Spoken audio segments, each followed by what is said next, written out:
It is Monday, September 26, 2022. This is another edition of Baseball Today. He is back in the hot seat. My man, Trevor Plouffe, has returned from his luxurious vacation. We have producer Dan along for the ride. I am Chris Rose. I am thrilled for so many reasons, but the biggest reason being it is our baby boy's 17th birthday. Young Brady Rose, your little buddy, is 17. He's a year closer to adulthood. I love that. Happy birthday, Brady. I saw that on IG this morning. I got to reach out to him. You got to give me his number because we need to talk about what happens at 17, 18, 19. Things are changing. Let's grow this young kid up, bro. I don't know, Chad. Should I give Plouffe, my youngest son's number, to give him all of his sage advice on life? I don't know. That sounds risky at best. Dude, I believe I'm a very, very good mentor. So come on, man. We'll welcome him into adulthood. I'll take him out for a beer. No, that's not. No. He's 17. Yet. Stop. Oh, 17. Oh, okay. Jesus, 4 years. When was today? What? When was your first beer? That we don't need to talk about that stuff. He might be listening today, so stop. We're going down a road we don't want to go down. Here's where I want to go. Because let's raise a glass and toast the newest member of the 700 home run club. He actually joined 699 and 700 all on the same night in legendary Dodger Stadium. Home runs. Pujols sends one in the air. It's deep to left. Taylor's back at the wall. It's 700. Albert Pujols has joined the 700 home run club.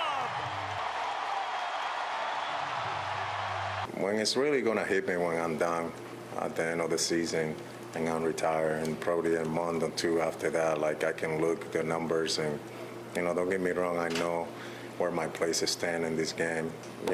I guess I just don't want to disrespect, what's happening and what's around me and then my teammates, and really I don't want to do it 22 years later, just because I'm close to hitting a milestone like I did tonight.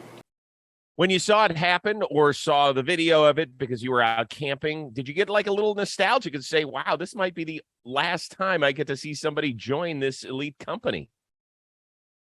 I didn't think about that aspect of it. I was just super happy for Albert. And the one screenshot or clip that I just loved was his face when he looked in the dugout when he almost was at first base. It's just like the pure joy really kind of brings it all the way back. This guy's been doing it for so long. And when you've been doing it for that long, it can become a job. And I think it did become a job for him when he was in Anaheim, because he mentioned that he really liked doing it in LA because he really found his love for baseball when he got traded over there and got to go to the postseason, kind of rejuvenated his love for the game. And man, watching him on the Cardinals all season long, regardless if he was at this home run mark or not, him having fun out there playing good baseball is something I think that Albert really appreciates. And I keep saying this over and over in this race, is that he's doing it at pivotal moments. He's not getting sloppy homers, late homers, something like that. He's hitting homers that mean something. So I think that is really cool. And just the way he's handled it, and he's right there, he's talking about how, this is his team. They're focused on the playoffs. So after the season, he'll start to talk and really reminisce about what his career has been. But Albert is a class act all the way, dude. Every single time we hear a soundbite from this guy, every single time, I just start to think about the guys that I played with that were that old. Jim told me, I know how much work it takes for Albert to get ready for those swings during the game, man. And you know what? That swing against Heaney was nasty for 699. The guy still got it going on, man. And I hope that continues throughout the postseason. But it's been an absolute pleasure to watch this. So I thought of a lot of things. I thought about people like myself who counted him out. When he was DFA'd by the Angels, I was like, who's going to want him? Really? I get it. Maybe some young team will want somebody who's got some advice, but he's not going to help a playoff contender. And then he went to LA, up the road to Dodger Stadium, and did some nice things. And then when he signed back with the Cardinals, I was like, okay, this is a cute little story. There's no way he's going to hit 19 more homers or whatever it is to get to 700. And my God, what happens if he's hitting 187 in August and they need a roster spot and they have to DFA him again. Like, I thought about all the negative, and shame on me, but I don't think I was alone here. So I loved a couple of things about it. I loved the time that he spent with Yachty. I loved the time that he spent with Waino and hugging those guys. And because I never thought he would go back to St. Louis. Dude, I was working the desk the morning that he signed with the Angels at the winter meetings in Dallas. We got breaking news, and I was on breaking news standby for MLB Network. I had to run down, put a suit on, and I remember myself and Tom Verducci talked. We were like, holy shit, Albert Pujols is leaving St. Louis. We didn't think it was possible. Remember, they had just won another World Series. Yep. He had 3 MVPs in his pocket. They were letting one of the greatest players in baseball history, let alone franchise history, leave. And I was like, so for him to go back and for him to contribute and for him to be able to reach this milestone in Redbird Red is awesome.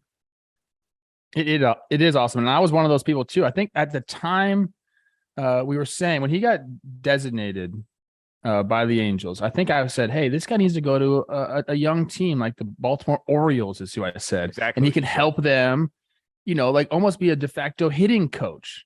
Mm-hmm. But here he is saying, I got a lot of Amazing. baseball left. I guess not a lot of baseball left, but still got some good baseball left.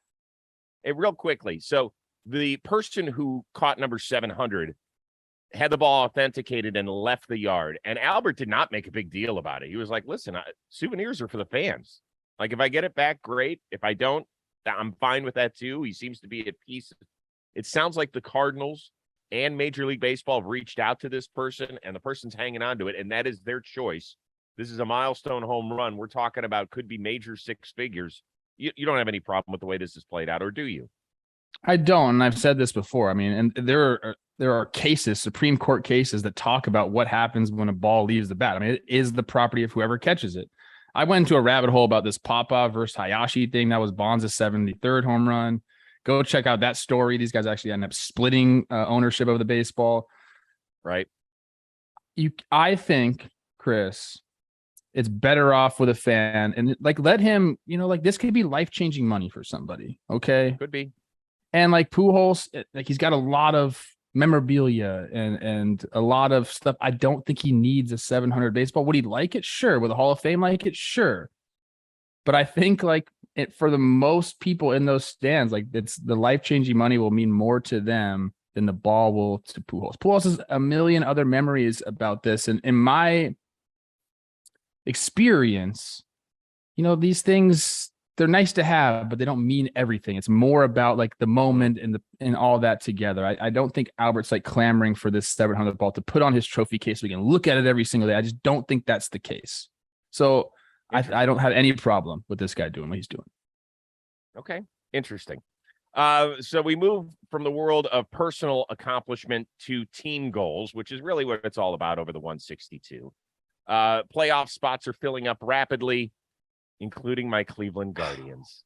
The little engine that could wrapped it up with a victory down in Texas. Actually, it happened a few innings earlier after the Tigers swept the White Sox on Chicago's South Side. So, yes, the youngest team in baseball will be playing meaningful baseball in October. Tito, you loving it? It's not easy. Winning's hard. These guys should be so proud. I mean, I knew you. This is organic. This is what happiness is. Can we just start with that? I don't know where he was on the Schloss meter, as we like to say, but good for Terry Francona, who has battled some bad health issues over the last few years, to be able to be rejuvenated himself and feel well enough to soak this in, literally and figuratively. Great scene down there in Texas on Sunday. How big a deal is it, though, that the youngest team in baseball is going to the promised land? It's a big deal, but first, I thought you were going to switch hats on me, bro. Come on, you missed a chance to throw the Guardians hat on. Hey, Albert deserves this to have the entire show. I think it's a really big deal, and I love what Tito said. I listened to more of his quotes. He just talks about the expectations they set for themselves in spring training. Okay. Every team sets those expectations in spring training. Every team says, we got to run the bases more aggressively. We got to play defense. We got to put the ball in play. Let's cut down the strikeouts. Problem is, It doesn't really ever happen. Most teams just go and do what they do. Cleveland's done that. They've done all those things that every single team in spring training talks about. They've been aggressive on the base paths. Chris, they might have 5 guys with 20 stolen bases. Look around the league. That doesn't happen. Okay, they're taking the extra base. We talk about this all the time. They're tough outs. Like, they make pitchers work. They play good defense. Again, this is what every single team says in spring training, but it doesn't ever happen. They made it happen. And like, were they advantageous on a weak AL Central? Sure, but it doesn't matter. Like, they played their brand of baseball and they played it very well. And dude, like, seeing those guys, seeing Quan and Naylor and Bieber and McKenzie talking, post-game champagne celebration, it was just really cool because every single guy mentioned how hard they have worked. And that, I don't think that's lip service, dude. Like, I think this team went in and put the work in, a bunch of dudes that are hungry to be in the big leagues, number one, and trying to stay there. And number two, they want to win. And now they got a taste of it, Chris. And once you get a taste of it, man, you want to come back for more and more and more. So I think this is great for the Guardians this year. I think this is great for the Guardians for the next 3 years. Like, it's very cool to see this. I'm very proud of you and the city of Cleveland, man. I'm happy for you guys. And no reason for you to be proud of me. You can be happy for me. I didn't do shit other than support the team. And I will remember that on opening day, I saw them in Kansas City. I was like, oh my God, we're not going to hit work shit. We barely have enough guys that can hit out of the fucking infield. Like, it's not going to happen. Like, they could get to 80 wins, that'll be cute. The fact that they've done this, I am so happy for this group of guys. And Hedges has told us countless times on the Rose rotation, he's like, it's not lip service to say that this is far and away the best clubhouse I've ever been on. Like, these guys, they care so much about one another. They're young guys. He goes, so many times young guys come up here and they're strictly worried about themselves. Like, okay, I've made it here. How do I stay here? Why are they getting at bats and not me? Why are they getting an opportunity and not me? He said, we haven't seen that. They had 16 guys make their major league debut this year, and they still made the postseason. On September 4th, they were tied for first. What did they do?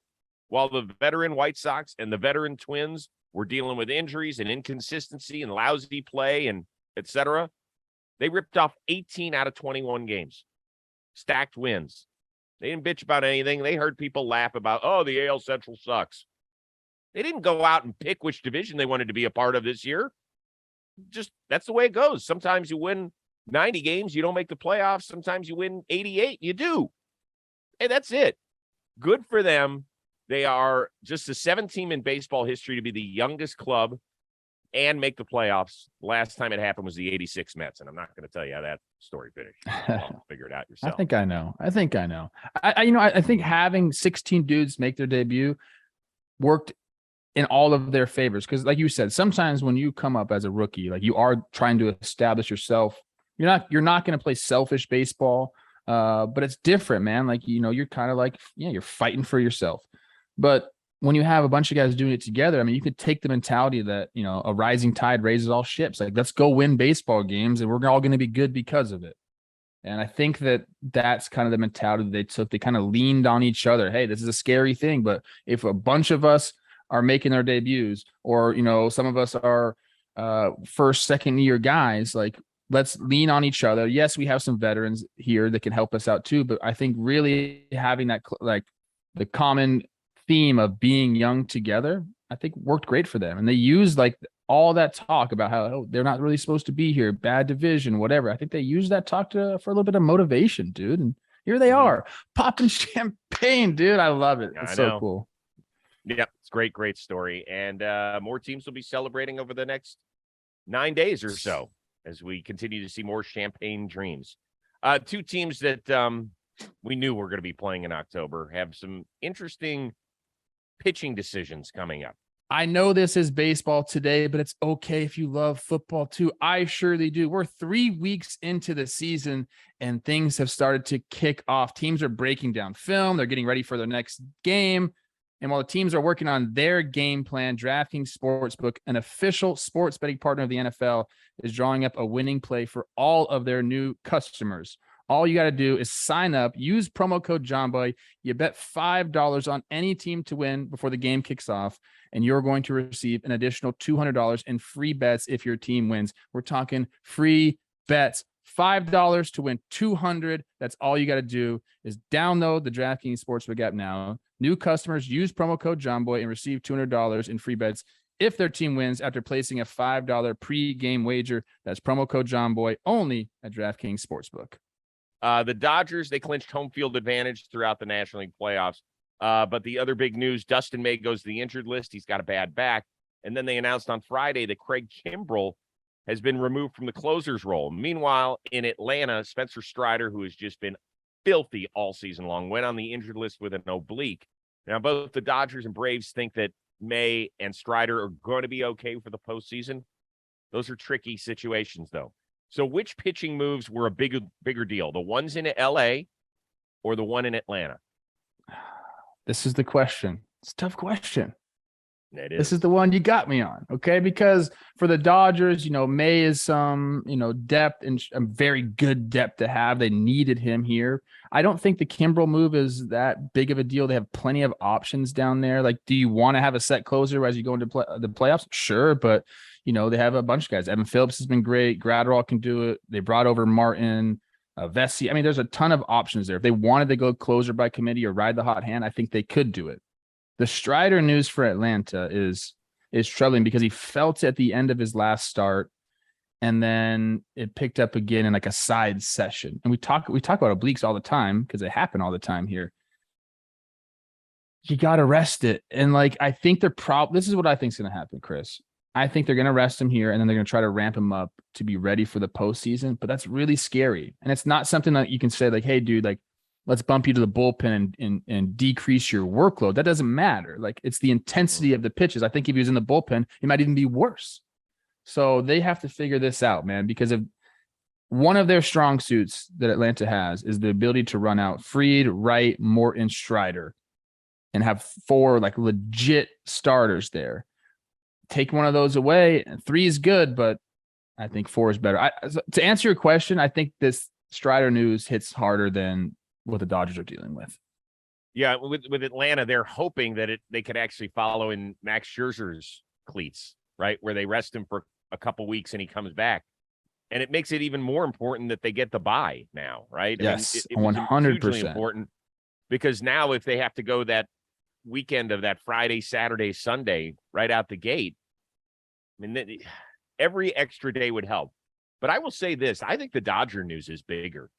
Okay. Right now, Urias, Kershaw, Anderson, 3 lefties. Thought Dustin May was starting to build back up. So now if they have game 4 in a 5-game series, what are they going to go? Bullpen game? They need him back big time. They need him back. Yeah, they need him. And the Kimbrel thing does not surprise me. It surprises me. It came with a little more than 2 weeks to go in the season, or 2 weeks to go in the season, that decision. But it doesn't surprise me. There were times where I was like, man, and I don't even think he's going to be on the playoff roster, which is too bad because he's really been one of the most dominant closers over the last decade plus. I think it's kind of a rough ending for him that way. But I was surprised that the Dodgers didn't do more at the trade deadline. I said it at the time. About that. Yeah. I really think that even though they're setting a franchise record for wins in a season, I don't know how they've done it pitching wise. Leading starters ERA by a lot and all sorts of stuff. It's crazy. It really is. You keep reminding me how left-handed heavy that rotation is, and it scares me. Gonsolin, I guess I'm reading right now. They're saying if he does come back, he won't throw more than 4 innings. So they might have some piggyback stuff like that. Well, that's what they're going to have to hope for. Heaney, does Heaney get a start in game 4? You go lefty, lefty, lefty, lefty. And with a guy like Heaney, you hope he gives you 3 or 4 innings tops. And that's good. It's just interesting that the best team in baseball is going to be piecing some playoff games together. And I guess that's okay because even with the closer situation over the last decade plus, look at some of the guys who have been on the mound when the World Series ends, right? Yes, we saw Charlie Morton as a starter do it for the Astros. I think Chris Sale did it. Madison Bumgarner did it in 2014 for the Giants. So it's not always the dominant closer, Mariano Rivera, coming out to slam the door shut in the World Series. That's just not the way it always is. So I guess, if anything, and even Julio Urias was the guy that closed it out for the Dodgers in 2020. So they're gonna have to get creative. Do you think they call upon some of the guys at AAA? I mean, they have some top prospects there. It's happened before, man. I know it has. My guy Bobby Miller is a stone cold killer. Boy, could you imagine a guy getting his first real taste of baseball in October? We've seen it. We just I know saw we Shane have. McClanahan just did it. I know. I know. The lefty for what's it called, for the White Sox also did it. So like it's happened, and like these guys are Garrett Crochet. Yeah, these guys are built up, man. You're right. I think you have to. You can't have all those lefties. I know. That's like ridiculous. That's why I'm just saying, to me, that situation is more interesting. At least with Strider, they knew they were never going to get Soroka back, and that was finally, the door was finally shut on that, unfortunately. Hopefully we'll see him in 2023. I like that kid a lot. But that's just one guy we're focusing on. Here, this is multiple moving situations for both the rotation and the back end of the bullpen. A lot going on. Let's focus on a former. Yes, you wanted to get to something? I think you changed my mind. I think the Dodgers situation is bigger. Yeah, that's okay. Good job. It's not like a big deal. I don't feel like it's a win, but Rose 1-0. Let's talk about a former Dodger manager who is about to become a former Marlins manager. Don Mattingly and the Marlins have decided to part ways after this season concludes. He is the longest tenured and the winningest manager in franchise history. Does it feel like the right time to get a new voice, as Mattingly called it? Those were his words, not mine. This was like a mutually agreed upon decision. And most of the time you're like, okay. I think this might have been, dude. Like Mattingly, like, he doesn't have to do anything more in the game, dude. Like, obviously his illustrious playing career, he's managed for what, 10 years now, 11 years. Like, maybe it's time for him that he just wants to take some time off. Like, he got over to the Marlins, thought he had a certain team. They sell the team. That team is gone. They bring in, a bunch of new prospects that they brought over. And like, he's done all right with them, but I think he sees the direction of the team and he's like, this is going to take a few years. I don't know if he wants to be a part of like another pseudo rebuild. And in my opinion, I think it's a good time for him to step away, and maybe the Marlins need someone that's ready to go through that grind, because I mean, I thought this team was going to do some things this year. It just hasn't. They have a lot of stuff to address in the offseason. And if I'm Don Mattingly, I don't really want to be a part of that again. So chalk them up to another team that is going to be looking for a manager in this offseason. We have like 5 teams that fired their manager this year now. If you want to be a manager, now's the time. Throw your hat in the ring, because there's a lot of teams that need it. I love Don Mattingly. I loved him as a ball player, even though he didn't play on my team. I loved him as a Dodger manager. I loved him as a Marlins manager. I have always had great conversations with the dude, and he's just one of the few guys who I thought he's one of the few superstars that became a manager. It just doesn't happen. Very it's hard. few guys. It is hard as hell. So I appreciate everything he's tried. I think that if you hooked him up to the lie detector test and asked him how frustrating 2022 was, he would say, there's not a number I could put on it. If you did a scale of 1 to 10, it'd probably be a 23, his number. Because I looked at that team and I was like, they're a team that could surprise. With that pitching, they could surprise. They go through the Jeter stuff in spring training where he's like, I'm out of here. They didn't sign the right guys. These dudes they've been waiting for to come up and fire the ball over the home run fence. That hasn't happened. They blow games several times a week. The Marlins are blowing games out of the bullpen that they just should not be losing. I'm kind of a quasi Marlins fan because of Miggy Rowe. I can't watch them. I can't. They're super frustrating. So I think Don Mattingly, good for you. Get out. Go back to Evansville, Indiana. Go shoot hoops with your kids. Go hang out. Go watch some baseball. Just chill and just be Donnie. They got to get this thing right. I'm rooting for Kim Ang. I am rooting for her.